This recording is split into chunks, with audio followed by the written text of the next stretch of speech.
Alright, magandang araw sa inyo mga boss, mga ma'am, mga sir. Property vlogging po tayo ngayon.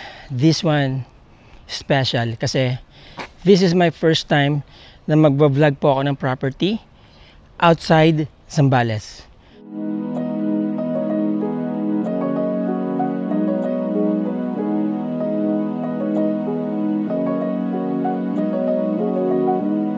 Come find me in the night.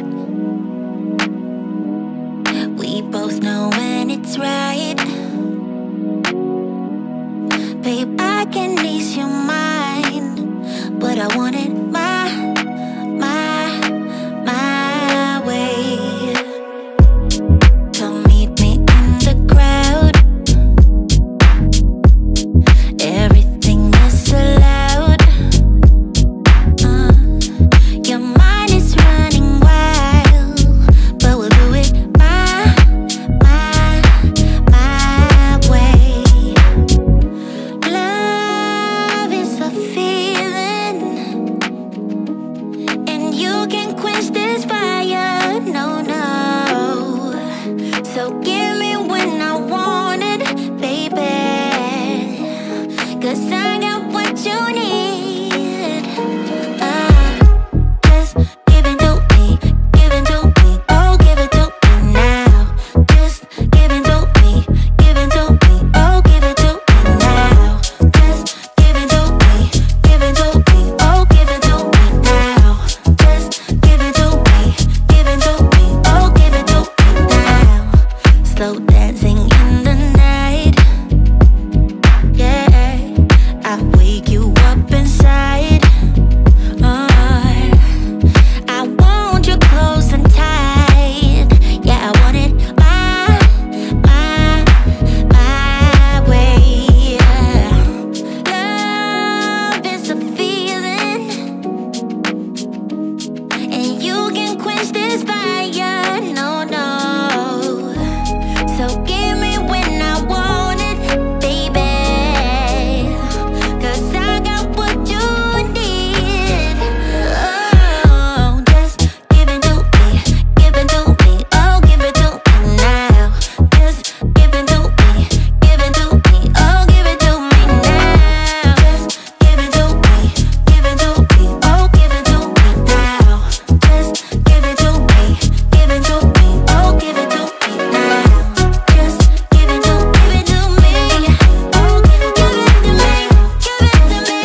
to me. Nandito po ako sa Angeles, Pampanga. Meron akong i-vlog na property dito, no? Napakaganda. And I hope na ma-present ko sa inyo ng maayos itong property. Kasi nga sabi ko, this is my first time na makapag-vlog ng property outside Zambales. Okay? So, napaunlakan po tayo ngayon dito ng isang real estate developer, para i-vlog itong modern 2-story house na merong 3 bedrooms. Yung isa doon, 1 master bedroom na merong sariling toilet and bathroom. So before we go into details sa loob, sa interior, dito muna tayo sa labas.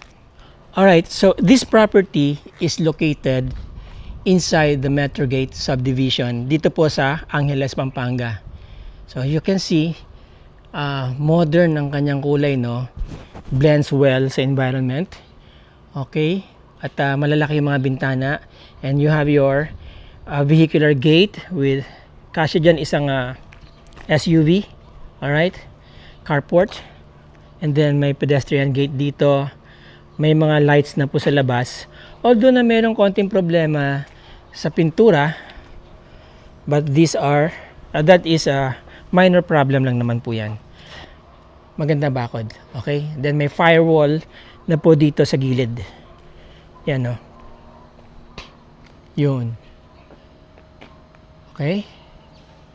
So medyo excited ako ngayon mga boss, mga mama, mga sir. So forgive me kung halimbawa meron ako mga, alam niyo na, medyo parang hindi ko pa alam, no? Correct nyo na lang ako dyan sa ating comments section below. Alright, let's go inside the property. So ito yung property, no? Pagpasok mo sa loob, meron pong mini pool dito sa gilid. Meron pang fountain. That's right. Mini pool siya. Meron po yung makina para mag-filter ng dumi. Medyo matagal po kasi hindi natirahan, kaya nilagyan nila ng yero para hindi masyadong maglumot. Alright? Alright, so there you go, yung private pool. And then dito sa garage or sa carport, maluwag, kasya dito, van, SUV, and then meron kayong access dito sa gilid going inside the house. So may mga makikita kayong parang kagaya nun, mga mancha, no? Sabi ko nga, minor problem lang yan. Repaint lang po yung kailangan dyan. Alright, so here, meron kayong about 1.2 meters na allowance papunta dito sa likod ng bahay. Bago tayo pumasok, punta muna tayo dito sa likod. Ayan. May open area dito. Pwede kayo magpatuyo ng damit ninyo. Di ba? Sampayan. Or gusto nyo mag-sunbathing. Pwede rin dito. And then, naka-spandrels po ang kisame dito sa labas. Ceiling is about, standard po siya, no? About 10 feet ang taas niya. Naka-split type aircons po lahat ng kwarto dito. Including the living area. Yan ay papasok papunta ng dirty kitchen.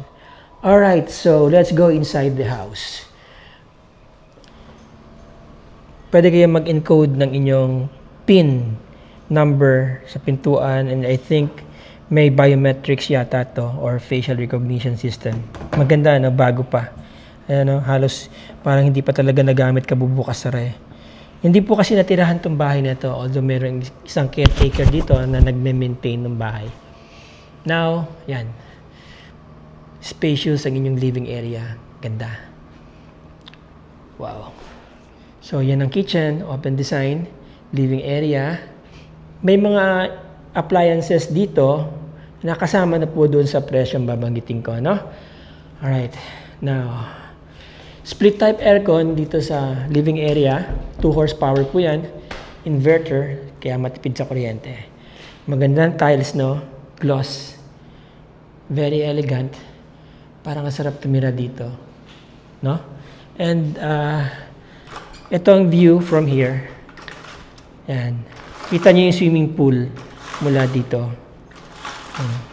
Nice.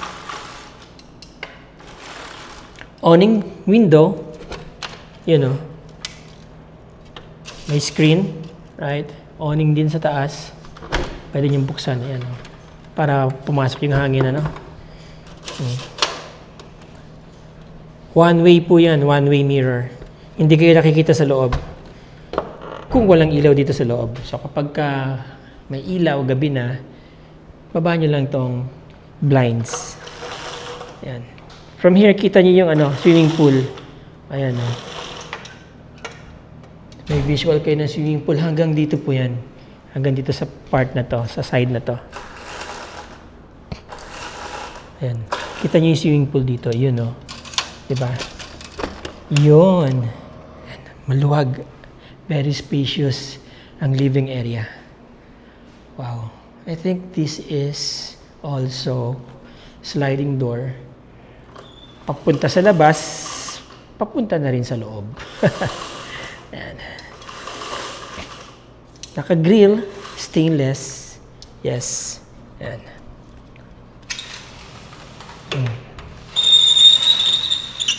Palabas ko to dito sa gilid. Yan, Yan yung pool. Kung nagmamadali kayo maligo, di ba? Gusto nyo na kaagad tumalon sa pool. So, this is the way papunta sa labas. May CR dyan Mamaya tignan po natin yan. Alright? Okay, now, from here, Nandyan yung inyong television set, ano. So may mga provision na dito ng cable at saka universal outlets, right? Shelves. May aircon din dito, no? Kaya pag binuksan niyo yan, dalawa na yan, talagang mas malamig pa kayo sa malamig. Alright, now here, merong 2-door ref. Kasama na po yan. Bago pa. LG. Okay? Ano ba to? Push. Wala eh. Huwag na natin buksan. Ignorante ako dyan, mga boss. Simple lang yung ref namin sa bahay. Tapos cabinetries. Ang laki, very spacious, no? Concealed hinges. Microwave. Oven. Kung gusto nyo mag-bake na mag-bake, magsawa kayo. Ayan, no? Diba? And center island. That can also be your nook or breakfast nook at the same time. Meron dito. At naka-built-in na rin yung gas range. Pasensya na kayo sa mga nakalagay dito, ha. Ganun talaga kasi sabi ko nga, meron nakatira dito. Biglaan kasi yung pagpunta ko. Alright, so yan. Gas range. At may induction, you know. Pag gusto niyo medyo social yung magluto, naka-induction kayo, meron kayong choice, di ba? Okay, and then here, of course, nandito yung inyong gasol. Tapos yung saksakan para sa induction cooker. Siyempre, may mga drawers, talagyan ng mga utensils. There you go. Okay, yan. Ano man tawag dito? Hindi siya granite. Ano ba, nalimutan ko na tawag dito eh. Comment nyo na lang mga boss, mga ma'am, mga sir, pero hindi siya granite eh. Parang siyang plastic, no? Na parang marmol. Tapos naka-embed na tong lababo. Dalawa. Malakas ang tubig mo. Siyempre, di ba? Right? So, mayroong cove lights. Cove lights ba tawag dyan? Diba? Malamig sa mata, mga boss. Yan. Kaya, meron silang dirty kitchen dito sa labas. Mamaya tayo pumunta dyan. Tignan nyo muna to. So, ito ang angle or ang view from this angle. Diba? Open design. Open layout. Dire-diretso hanggang doon sa living room. Dito yung kitchen niya. Ganda ng layout. Right. Dirty kitchen. No. Maganda rin yung doorknob. Oh. Social na social, mga boss, mga mama, sir. So remember, dito tayo galing kanina. Doon, di ba? This is the dirty kitchen. Okay.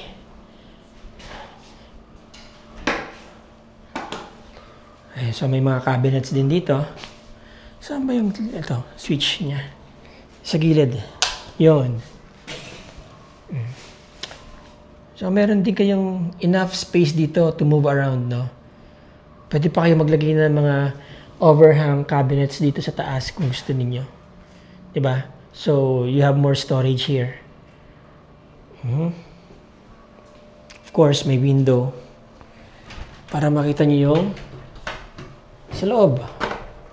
From here, screen door, aluminum analog. Ito yung makina ng pool. Yan o. And then, meron ng shower area dito para bago ka maligo sa pool, syempre, kailangan mo muna mag-shower. And after mo maligo sa pool, of course, shower ulit, di ba? Yan.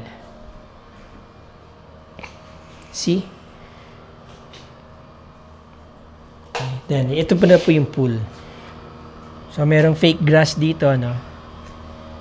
Ito na yung sliding door. Hindi natin nabuksan kanina kasi nakalock. But, ito, na-slide po ito. Itong stainless tray, ano na yan? Parang gate, no? What do you call this? Pero na-slide po ito. Okay? Now, pasok tayo. Mula doon, sa pinanggalingan natin, ito yung hagdan, no? Sa gilid niya. Actually, ito yung paakyat sa taas eh. Diba? So, merong enclosed area dito na merong another toilet and bathroom here. Alright. There you go. Buksan natin ang ilaw. Yun. So, yan. Alright. Dito sa ilalim ng hagdan may storage. Meron kayong storage dito, area. Nalagyan ng mga shoes, kung ano-ano. Mga shoes na hindi ginagamit masyado. Alright, so wood, mga boss, mga sir. Pati yung kanyang rail.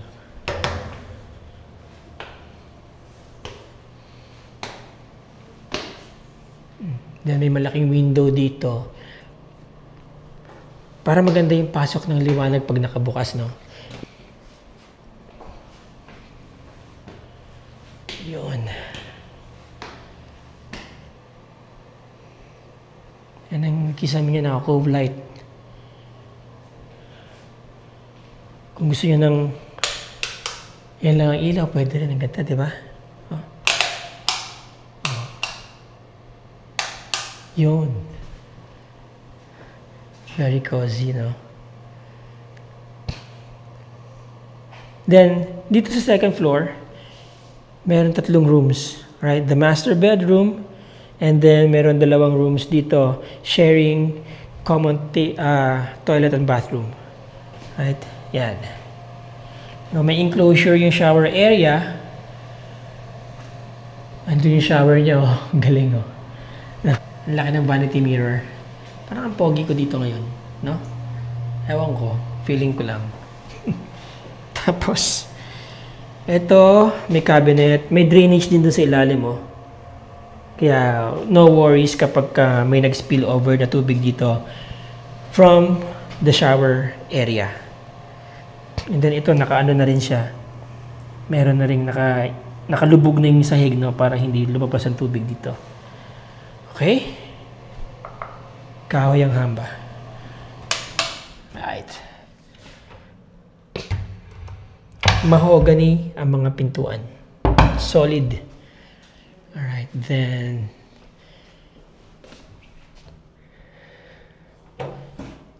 ang daming provision ng kuryente, oh. Itong may ng outlets itong kwarto, no. Meron pang para sa cable, 'di ba? Ano, puro saksakan. Yeah. So kahit anong pwesto, position ang gawin ninyo sa ilalagay yung furnitures dito, meron kayong access sa electrical outlets kahit saang side, no? And then of course, built-in cabinet, modular.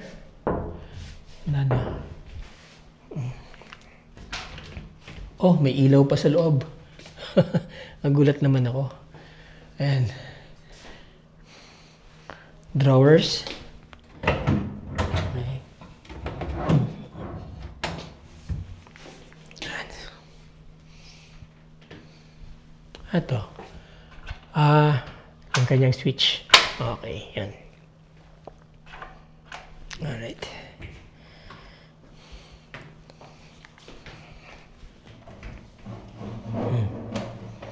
Alright, so yan.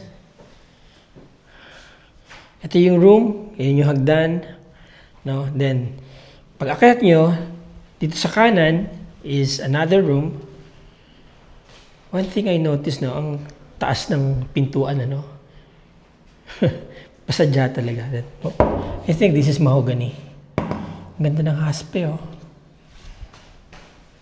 Yan. Same layout dun sa kabilang room, ano? Of course, meron ding aircon. Merong 5 split types na aircon dito. Maraming ang provision ng saksakan ng kuryente, as I have said. Dito, 2 yung malalaking cabinets. Ayan. Yun, oh. Magic. Ayan. Ito yung switch niya, eh. Ayan. Nice.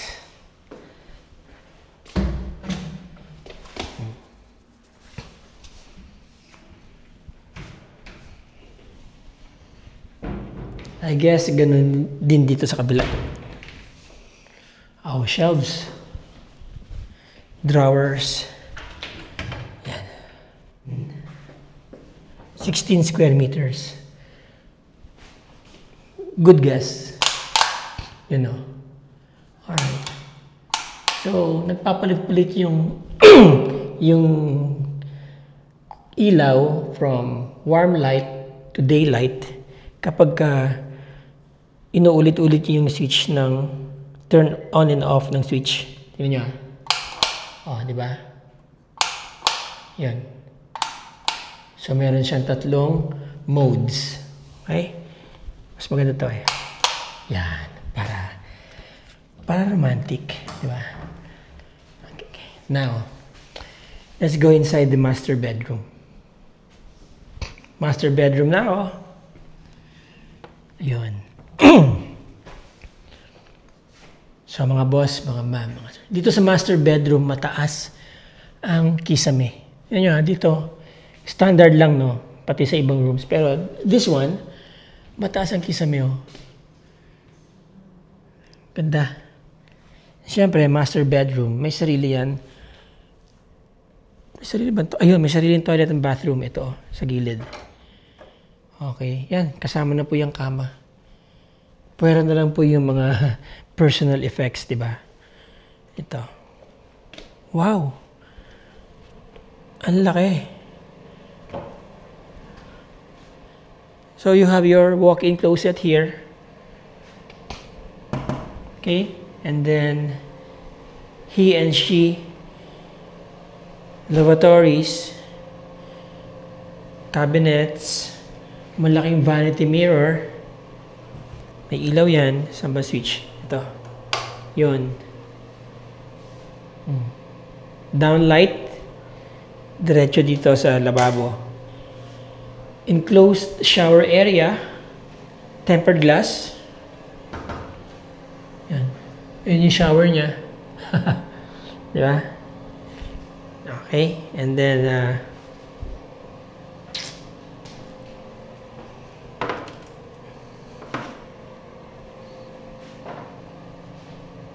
water closet. Nice. Yun.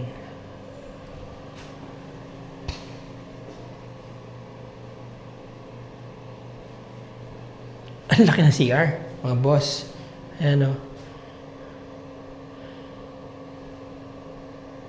Right.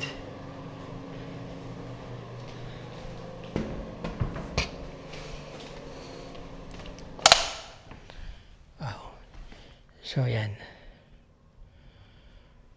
Of course, sabi ko nga, lahat ng rooms naka-split type aircon. And then, dito, pwede nyo ilagay yung isang malaking yung TV dyan. Again, may mga provisions na ng saksakan at saka ng yun, may ilaw. So, yun. Downlight. Okay.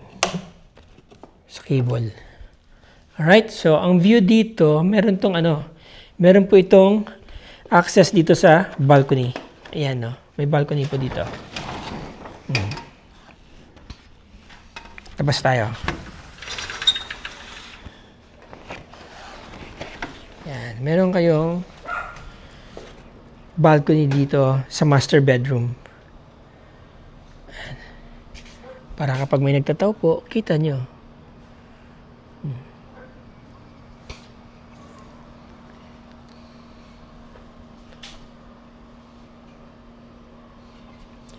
So, pasensya na kayo, talagang hindi pa talaga kasi na general cleaning, but gusto ko lang emphasize na lahat po ng gamit dito, aircon, makina ng pool, no?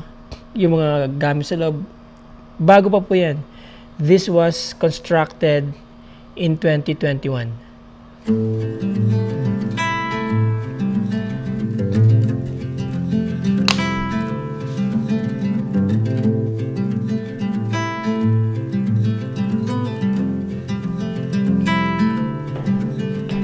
Close your